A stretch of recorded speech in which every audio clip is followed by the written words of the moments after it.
Et salut à tous et bienvenue dans le Comics Club. On se retrouve pour la deuxième vidéo checklist du mois. Donc comme je vous avais dit, je n'en avais pas fait pour le mois de février parce qu'en fait j'ai fait beaucoup d'achats du mois de février au festival d'Angoulême, donc en, en preview entre guillemets. Donc du coup, il n'y avait aucun intérêt que je fasse une checklist pour ce mois-ci. Donc on reprend les bonnes habitudes. Donc à l'heure où je tourne, on est le 2 mars. Donc c'est pour ça que j'essaie de la tourner assez vite et je la mettrai sur YouTube dans la foulée. Donc, comme la première fois, on se retrouve sur le site de MDCU qui a un calendrier de sortie top. Et on va regarder un peu ce qui sort. Je vais vous dire ce que je compte prendre, ce qui m'intéresse moins et ce que je vous conseille éventuellement s'il y a des choses que j'ai déjà.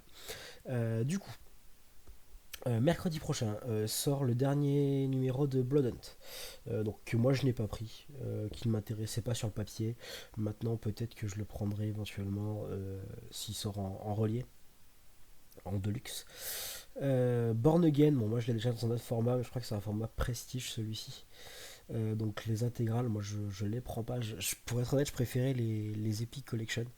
Donc voilà, je les prends pas. Judge Dredd, j'ai jamais lu. Peut-être que je me mettrai un jour, mais ça ne sera pas ce mois-ci. Lock and Key de même. Ça me donne très envie. Je finirai par commencer, mais j'ai beaucoup d'autres trucs sur le feu pour le moment. Marvel Comics, bon, je le prends tous les mois. D'ailleurs, j'ai pas pris celui du mois d'avant parce que je l'ai pas trouvé, donc je ferai une commande sur Excalibur Comics et je vous présenterai ça dans une autre vidéo. Je lirai les deux d'affilée d'ailleurs, avec deux couvertures vraiment très très jolies. Alors, est-ce qu'on a les crédits des couvertures? Absolument pas. C'est dommage parce qu'ils sortent une version collector, mais on n'a pas les crédits. Ce serait bien d'avoir pardon, les crédits des couvertures. Spider-Man géant, donc c'est quelque chose qui est plus axé pour les jeunes. J'avais pris les premiers numéros. Pour être honnête, j'ai pas lu le précédent, j'ai pas eu le temps et c'est pas complètement fou. Strange, alors en fait, c'est la série qui se passe avant Blood Hunt, si j'ai bien compris. Avec Cléa qui cherche le Docteur Strange suite à la mort de celui-ci. Donc vous voyez, il est bien noté déjà. Alors il n'y a pas eu beaucoup de notes, mais voilà, donc c'est un deluxe. Je compte pas le prendre pour le moment. À voir si le mois est un peu léger en sortie, peut-être que je le prendrai. Les X-Men, donc je vais les prendre, comme je vous ai montré dans ma dernière vidéo, j'ai plutôt bien aimé les numéros 2 et 3, le 3 et 4, pardon. Donc je vais continuer pour laisser une chance avec cette couverture avec le Phoenix. Et celle-ci qui est pas terrible. J'aime beaucoup la couverture du collector avec Tornade. Le collector, je crois que c'est une version dure, donc ça va jurer un peu dans ma bibliothèque, donc je le prendrai pas. Mais donc là, du coup, dans les sorties de mercredi prochain, je prendrai seulement les 3 mensuels. Ce qui est déjà pas mal vu le prix de chaque. Euh, Pardon, excuse-moi, je suis un petit peu encore malade. Le Absolute Power tome 2, je vais le prendre. La vidéo que j'ai fait pour donner mon avis sur le 1 va sortir dans la semaine prochaine normalement. Donc voilà, vous la verrez. Et puis moi j'essayerai d'être à jour et de lire ça assez rapidement pour vous sortir la vidéo du tome 2. Et lorsque le tome 3 sera sorti, je ferai une vidéo bilan de l'event pour retracer un petit peu mon avis sur les 3 tomes. Blood Skull and Chrome, je sais pas du tout ce que c'est. Le Absolute Collector du Comics Shop Assembled, je me compte pas le prendre. Parce que en fait il y a je crois les deux trois premières issues de chaque, quelque chose comme ça. En noir et blanc, bon, je j'aime pas vraiment lire en noir et blanc, donc c'est pas, ce sera pas pour moi. Je passe mon tour. J'ai déjà la version collector du premier Absolute Power, ça me suffit amplement. Les Scott Snyder présentent Batman. Alors j'ai la plupart. Je pense que je vais prendre euh, seulement le tome 0 parce que j'ai pas les portes de Gotham. Mais peut-être pas ce mois-ci. Ça dépendra des sorties et du budget. Par contre, si vous n'avez pas la série Batman de Scott Snyder, je vous conseille de prendre. Alors, je peux pas vous conseiller le tome 0, je l'ai pas lu comme je vous disais. Par contre, celui-là, il y a la cour des hiboux, la nuit des hiboux. un 11 je crois que c'est ça. C'est vraiment génial. Donc ça, je vous le conseille. Euh, c'est des intégrales, donc c'est un certain coût, mais je vous le conseille très fortement. Les intégrales, comme je vous disais, ça m'intéresse pas. Le End of Days, je le prendrai peut-être, parce que je ne l'ai pas. Mais bon, 22 euros, c'est toujours pareil. Les must-have, c'était bien au début parce que c'était une quinzaine d'euros. Les prix augmentant, je vais voir si peut-être je peux pas éventuellement le trouver d'occasion.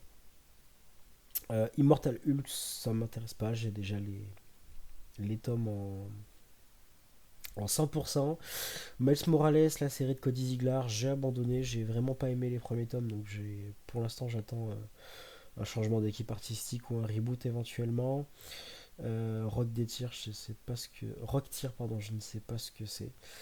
L'intégrale Spider-Girl. De Spider-Girl, je suis vraiment désolé. Je vais peut-être la prendre. J'ai pas beaucoup d'intégrales, j'ai quelques intégrales X-Men de Chris Claremont.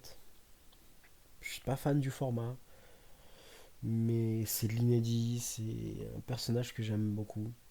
Peut-être que je me la prendrai. L'histoire d'une vie, je pense que c'est un format prestige.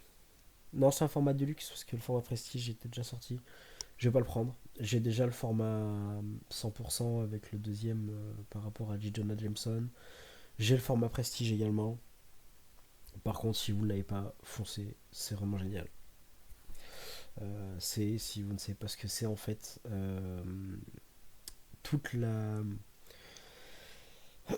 vie, le cours de vie donc des 80 ans de Spider-Man, un petit peu au moment où ça a été fait, qui sont repris, mais Peter Parker vieillit. Donc en fait, on a tous les événements, il y a des références euh, à Spider-Verse par exemple, euh, aux guerres secrètes, aux Secret Wars, ce genre de choses, la mort du Gwen Stacy, etc. Mais Peter Parker les vit en vieillissant et sans les nombreux reboots qu'il y a eu entre temps. Donc c'est-à-dire que également il vit tout dans une seule vie. C'est-à-dire que la plupart des reboots annulent ce qui a été fait avant. Là, c'est pas le cas. Donc en fait, tout ce qui se passe à la fin de sa vie, Peter Parker l'a vraiment vécu en une seule vie. Donc il vieillit, il prend de l'expérience et c'est vraiment génial. L'intégral Spider-Man, je les prends pas parce que ils sont en train de ressortir pas mal de choses en omnibus, etc. Le Spider-Man 2, je l'ai en version.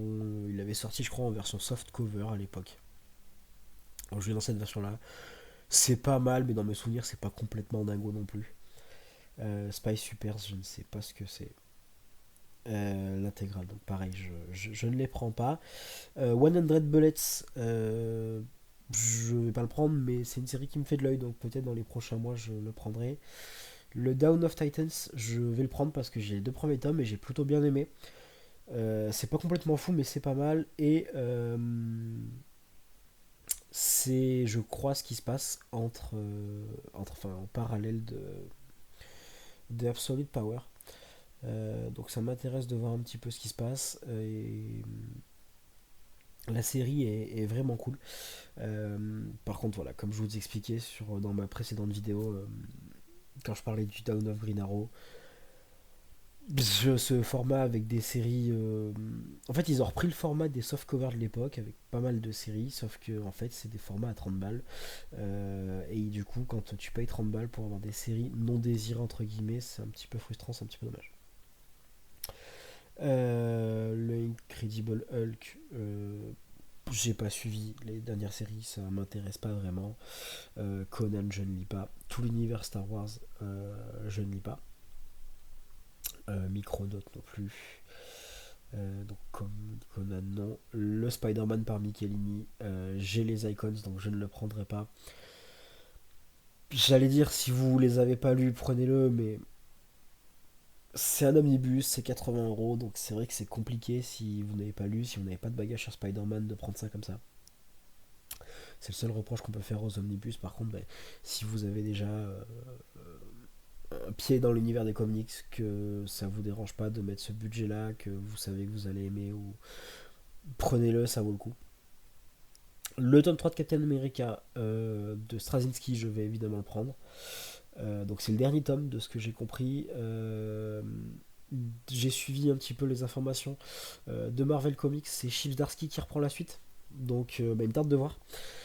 La série de Straczynski est pas mal, mais j'en attendais plus parce que c'est vrai que Straczynski, moi je connais son Spider-Man, je connais son Thor, je connais son.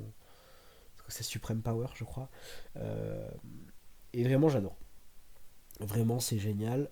Et je trouve la série Captain America quand même un cran en dessous.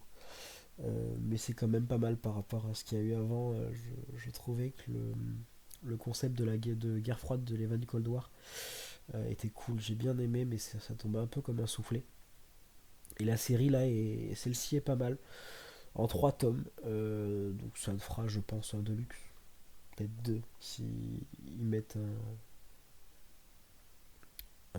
éventuellement un tie-in en plus. Euh, Si vous voulez, voilà, pas avoir 300%, vous pouvez attendre. Mais je la recommande, la série. Chasm, voilà, je déteste le run Spider-Man de Zeb Wells. Je trouve qu'il n'y a pas grand chose à en tirer. Il y a deux ou trois issues qui étaient vraiment pas mal. Mais globalement, je déteste ce run-là. Dark Webs était un des pires events que j'ai eu à lire, mais réellement. Et Chasm est un personnage qui, du coup, ne m'attire aucune sympathie et que je n'aime vraiment pas. Cette série-là, le fardeau de Kane, je pense, fait écho à l'issue qu'on a eu dans le mois précédent dans Marvel Comics. Je vous en ai parlé, je trouve ça plutôt pas mal. Maintenant, voilà, j'ai bien aimé ce issue-là. J'irai pas faire la suite. Franchement, je passe mon tour. Les intégrales, voilà. Spectrographe, je ne sais pas du tout ce que c'est. Et de nouveau des intégrales.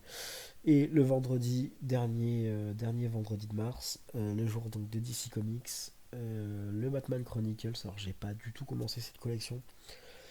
Par contre, je vais peut-être prendre celle-ci. Je vais voir. Parce qu'en fait, j'ai pas commencé cette collection parce que dans le premier volume 1987 que vous pouvez voir ici, il y avait Batman année 1. Et je l'avais déjà, donc ça m'embêtait de mettre 35-40 balles pour une moitié de comics que j'avais déjà. Mais là, peut-être que je vais le prendre. Je vais voir un petit peu euh, quels sont les numéros qu'il y a dedans, quels sont les arcs qu'il y a dedans. Peut-être que je le prendrai. Et le Batman Nocturne, tome 5, si je dis pas de bêtises, encore une fois, c'est le dernier tome de la série Drame Vie. Série que j'ai bien aimée. Je suis pas autant élogieux que certaines personnes dont j'ai pu voir la vie. Parce qu'effectivement, moi, le côté gothique, c'est un peu moins mon truc. Moi j'aime bien le Batman plus terre à terre. Donc les histoires d'Azmer, etc. C'est pas tellement mon délire. Par contre, effectivement, l'histoire de la famille qui en fait régnait sur Gotham, moi c'est le genre de choses que j'aime bien. C'est le genre de retcon historique entre guillemets qui est sympa à voir. Donc franchement c'est pas mal. Le dernier tome m'a déçu. J'ai trouvé le dernier tome vraiment en dessous. Donc il me tarde de voir la suite et la fin. Euh, pour, euh, pour faire un bilan de la série, mais la série est vraiment très agréable. Et Batman, je crois que c'est une fin de cycle pour les deux séries, c'est-à-dire que la série de Chip Zdarsky prend fin aussi. Je sais plus, je crois que j'ai vu passer l'auteur suivant, mais je me rappelle plus. Après, il y aura Silence 2 dans la continuité. Euh, je crois que là, la suite, c'est. Ah, j'ai perdu le titre. Je crois que c'était Les Ombres de Gotham, quelque chose comme ça. Mais j'en rappelle plus de l'équipe créative. Je crois qu'il y a Ron Ferreira toujours. Pas Ron Ferreira, pardon. Euh, Celui qui était avec le dessinateur qui était avec Chip Zdarsky, qui est vraiment très bon, très bon. Mais je crois que voilà, c'est une fin de cycle pour Batman sur ces deux séries, à la fois sur Detective Comics, donc qui correspond à Batman Nocturne, et à la fois sur la série principale Batman. Bah attendez, on peut regarder parce que je crois qu'il y a la fin des séries, on peut regarder rapidement. Euh, on fera un point plus tard de toute façon, mais. Hum, hum, hum.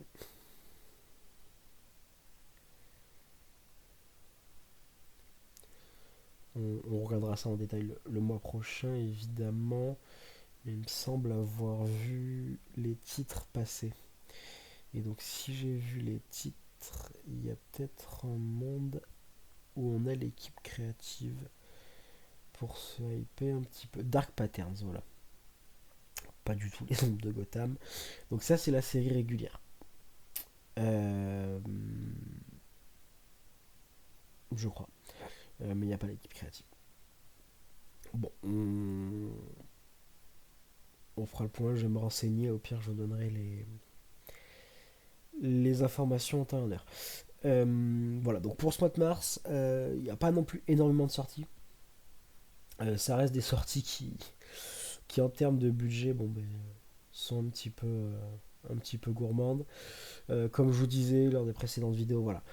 C'est pour faire un tour de ce qui sort, pour qu'on soit au courant de ce qui sort et qu'il n'y ait pas de surprise. Euh, Moi, je vous dis à peu près là ce que je compte prendre parce qu'il y a des choses, mais voilà, les mensuels, je les prends tous les mois. La série Batman, je la suis euh, dès qu'un tome sort. Les Dawn of Titans, par exemple, c'est pareil. Je regarde un petit peu les sorties en must-have pour voir s'il y a éventuellement des récits que je n'ai pas. Maintenant, voilà, c'est pas fermé quand je vais chez mon libraire que je feuillette un livre que je pensais pas forcément prendre. euh, que je finisse par le prendre. Voilà. Donc, il peut y avoir toujours des surprises dans mes vidéos bilan d'achat. Il n'y a pas de problème là-dessus. Ce que je ferai, c'est que je vous mettrai le lien si vous voulez le calendrier VF de MDCU.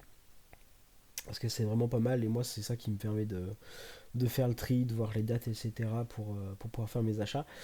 Et ben, je vous laisse me dire en commentaire vous ce que vous comptez voir, ce que comptez acheter, pardon, ce que vous avez pu voir éventuellement et qui a pu vous plaire. Parce que ben, si jamais il y a des choses que vous connaissez, que vous avez déjà lues, ben, est-ce que vous pouvez éventuellement me conseiller. Et puis je vous dis à bientôt pour une prochaine vidéo.